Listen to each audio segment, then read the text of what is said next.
Welcome back, YouTubers, to my channel. If you're new to my channel, I'm Aspie. I'm all about creating mental health and awareness, as well as sharing my life stories versus basically what my life is all about with Asperger's syndrome and some other pre-diagnosis conditions that comes into the territory with this.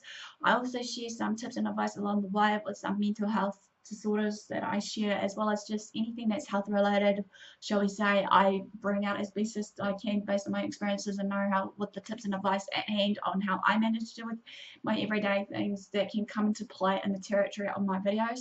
So feel free to, give me the lowdown of how I'm going also while I'm doing these. Also feel free to also, like I said, share these other videos that I have actually given a break from, of these Beauty from Ashes playlistings of my video messages of hope, inspiration, motivation and all that for you all, so that hopefully that, whoever is personally struggling, regardless of whatever topic I have brought out right now, that it will bring them some sort of clarity, understanding, hope, and a bit of peace in their life, that regardless. And hopefully within this, I'm not going to be too, as they say, preachy or whatever based on what I believe in and everything else, but just bear in mind to respect how I go about bringing my videos as I have with you guys when I've been, supporting you.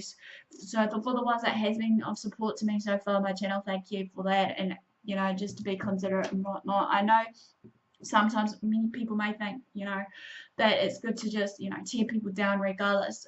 I don't like people being torn down as such, because, there's too much hate and all that in the world already. So we should be able to build everyone up and make someone's day a better, brighter day. So don't for the day, guys, before I run out of time, I'm doing the dealing with panic attacks while you're in schools. This one's going to be targeted for you, maybe just the teens that goes through high school, or even maybe just in pre-early adolescence as the age of 13 to 19, shall we say, but it could work for other areas of where we are that causes these panic attacks. But as I said before, also, we need to know what causes them, the triggers, why it's happening, how it's happening, where we are at the time when it's happening, and hopefully with all those in mind intact, that we should be able to manage and treat them, even though many people think that this will be a magic fix by the snap of the fingers, but it's not. Also just to bear in mind that with this one that I'm doing right now is breaking down into 4 parts, and also in this, so far what I've covered in the first 2 parts of the 4-part series that I was going to be broken down to is basically, one is being proactive.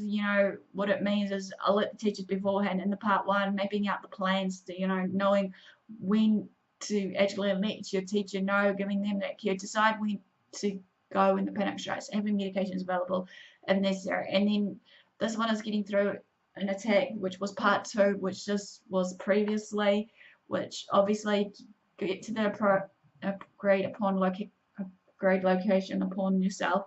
Number 2, practice breathing techniques, distracting yourself from panic, getting the help when anxiety does persist, and also basically continuing on with your, classwork when you are, free from these attacks. So this one, as I said, is part 3, coping after a panic attack. Just to bear in mind before I begin this, as a disclaimer, as always with most of my mental health videos, I am not a medical professional.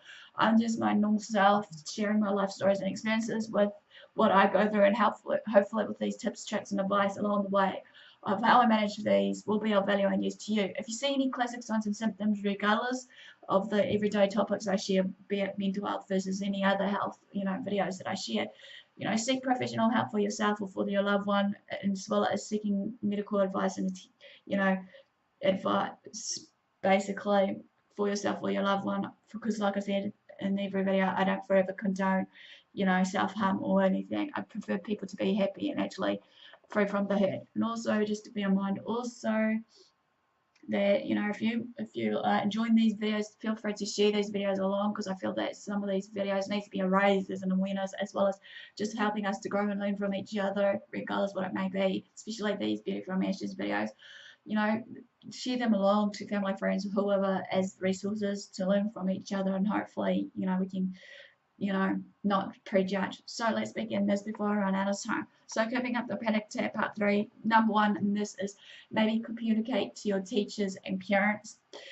Anxiety felt at school can stem from many variety of factors. However, this may include, probably for classic examples, problems at home that, you have parents that are you know, constantly arguing you know, or you're going through a divorce, or basically, you know, maybe some other personal problems at home. You've got a brother or sister that's really, really sick with an illness, and you know, you feel kind of really anxious about that, you know, high expectations to achieve, maybe as another classic example here.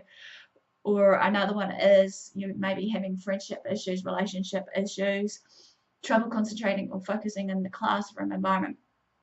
Students, however, with panic disorders can easily fall behind in their subjects, as well as falling behind with their peers in their group, sort of thing, and it can cause, you know, really bad effects if we're not targeting it once and for all, because they may have to leave the classroom environment in the school more than other students. Okay, my advice here though is, number one, you should make extra effort to keep your parents and teachers in the loop of what's going on with you. It's okay to ask for help. It's okay to let them know, so that hopefully, like I said before, they know the warning signs and triggers, as well as whatever else that's going on, that they can help conquer this with you. You know, if you feel like your workload is too stressful for you or is unreasonable, think about dropping a course on extracurricular activity. Hopefully your parents will support that regardless of it all, you know. Number two, if your parents often pressure you to be high achieving, speak with the school counsellor about some ways you may discuss the issue with them. He or she may be able to help you find ways to talk to your parents and may feel less pressured about your expectations from you. Number two, speak out against bullying. Bullying can really negatively affect those who are bullied, you know, those who bully and those who witness bullying. You know, kids who are bullied experience symptoms of depression and anxiety at the same time, which will mean that instances of bullying could be the source of your panics at school and maybe your avoidance of not going to school at all. So take a stand against the bullies at school by maybe, you know, number one, as an advice, raise your chin and make eye contact with that student who is bullying you. Tell the student in a calm, even voice to leave you alone. You can also choose to ignore the bully, you know, so you have two choices, confront or ignore. Number two, if speaking up for yourself or ignoring the bully doesn't work, help in the first step. Don't keep bullying to yourself. Tell someone as soon as possible. Tell a teacher, parent, older sibling, or school counsellor about what's going on. Number three, you may also avoid the places at school where your bullies do gather together and actually bully you. Number three, develop time management skills. The older you get, the more responses you have in both school and at home. However, as is one given, no one given. If you are not managing your time well, you could be putting yourself at risk for even greater anxiety. Here are some tips for better time management. I may have mentioned some of these before, but I humbly apologize in advance if I have. But bear in mind that, you know, it's okay to go over this as a key reminder for us all.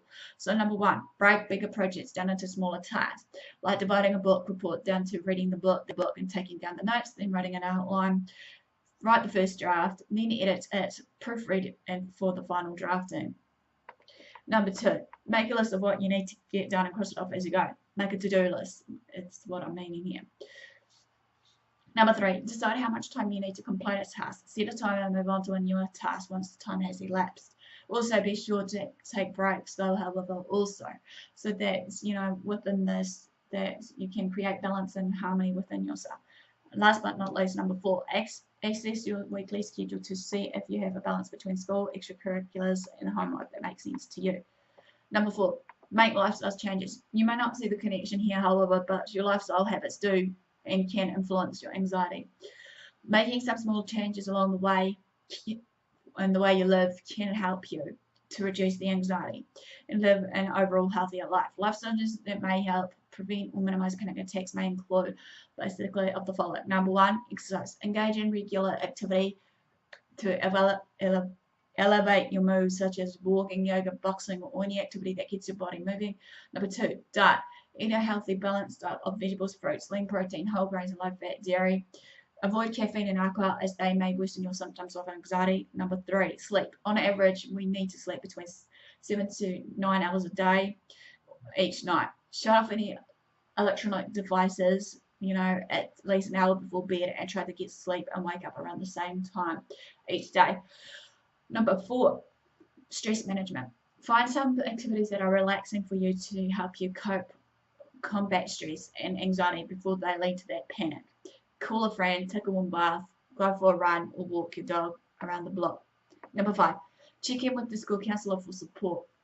As we know, the counsellors in schools basically probably has a host of tips for helping us manage our anxiety. It's a matter of finding people who we can trust to talk about these things. I know it's easier said than done, but people need to know what's going on, obviously, despite of all the other things.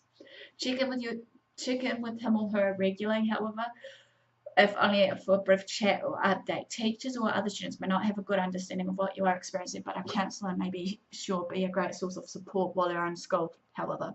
Basically, this ends a quick overview of the how to cope with your panic attacks while you're in school. Give me the like for thumbs up for support. Comment below if I've missed out anything that may be of value and use to others. Maybe feel free to comment below just to say a quick hello or whatever it may be. Feel free to follow me on my social media sites, AspieAnswersAll, either through Facebook or Twitter. Feel free to subscribe to my channel if you haven't done so already.